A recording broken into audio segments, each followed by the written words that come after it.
திருவள்ளூரில் பெண் ஒருவரை கொலை செய்துவிட்டு நகையை கொள்ளையடித்துச் சென்ற சம்பவம் பொதுமக்கள் மத்தியில் அதிர்ச்சியை ஏற்படுத்தியுள்ளது. செல்போன் வாங்குவதற்காக கொலைபாதக செயலில் ஈடுபட்ட பக்கத்து வீட்டு இளைஞர் இரத்தக்கரையால் சிக்கியது எப்படி? திருவள்ளூர் மாவட்டம் ஊத்துக்கோட்டை அருகே சூளைமேனி கிராமத்தில் வசித்து வந்தவர் சுகுநாதர் என்பவரின் மனைவி சரஸ்வதி. 53 வயதான இவரின் கணவர் சில ஆண்டுகளுக்கு முன்பு உடல்நலக் குறைவால் உயிரிழந்தார். இதனையடுத்து சரஸ்வதி தனது 2 மகன்களுடன் சொந்த வீட்டில் வசித்து வந்துள்ளார். சரஸ்வதியின் மகன்கள் இருவரும் வேலைக்கு சென்ற நிலையில் மேல் வீட்டில் வாடகைக்கு வசிப்பவர்களும் வேலைக்கு சென்றுள்ளனர். இதனால் சரஸ்வதி மட்டும் வீட்டில் தனியாக இருந்துள்ளார். அவர் வீட்டை பெருக்கிக் கொண்டிருக்கும் போது திடீரென மர்ம நபர் ஒருவர் உள்ளே நுழைந்துள்ளார். அதனை கண்டு சுதாரிப்பதற்குள் அவரின் கழுத்தில் அணிந்திருந்த நகையை அந்த நபர் பறிக்க முயற்சித்திருக்கிறார். ஆனால் அந்த நபரிடம் சரஸ்வதி முடிந்த அளவிற்கு போராடியிருக்கிறார். ஒரு கட்டத்தில் மர்ம நபர் தனது கையில் வைத்திருந்த இரும்பு ராடால் சரஸ்வதியின் தலையில் பலமாக தாக்கியிருக்கிறார். அதில் படுகாயமடைந்தவர் இரத்த வெள்ளத்தில் சுருண்டு விழுந்துள்ளார்.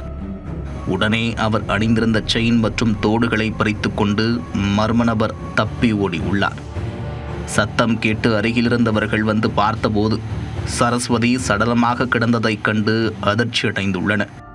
தகவலறிந்து விரைந்து வந்த ஊத்துக்கோட்டை போலீசார் உடலை கைப்பற்றி உடற்கூறாய்விற்காக அரசு மருத்துவமனைக்கு அனுப்பி வைத்தனர்.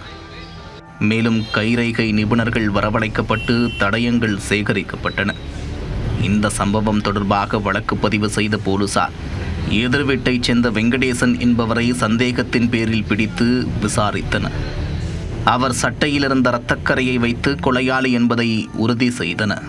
பின்னர் காவல் நிலையம் அழைத்து சென்று விசாரணை மேற்கொண்டனர். விசாரணையில் திடுக்கிடும் தகவல்கள் வெளியானது.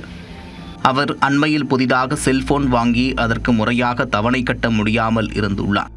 இதனால் ஏற்பட்ட விரக்தியில் இஎம்ஐயில் வாங்கிய செல்போனை கீழே எறிந்து உடைத்திருக்கிறார். இதனையடுத்து செல்போன் இல்லாமல் பித்து பிடித்தது போன்று ஊருக்குள் சுற்றி உள்ளார்.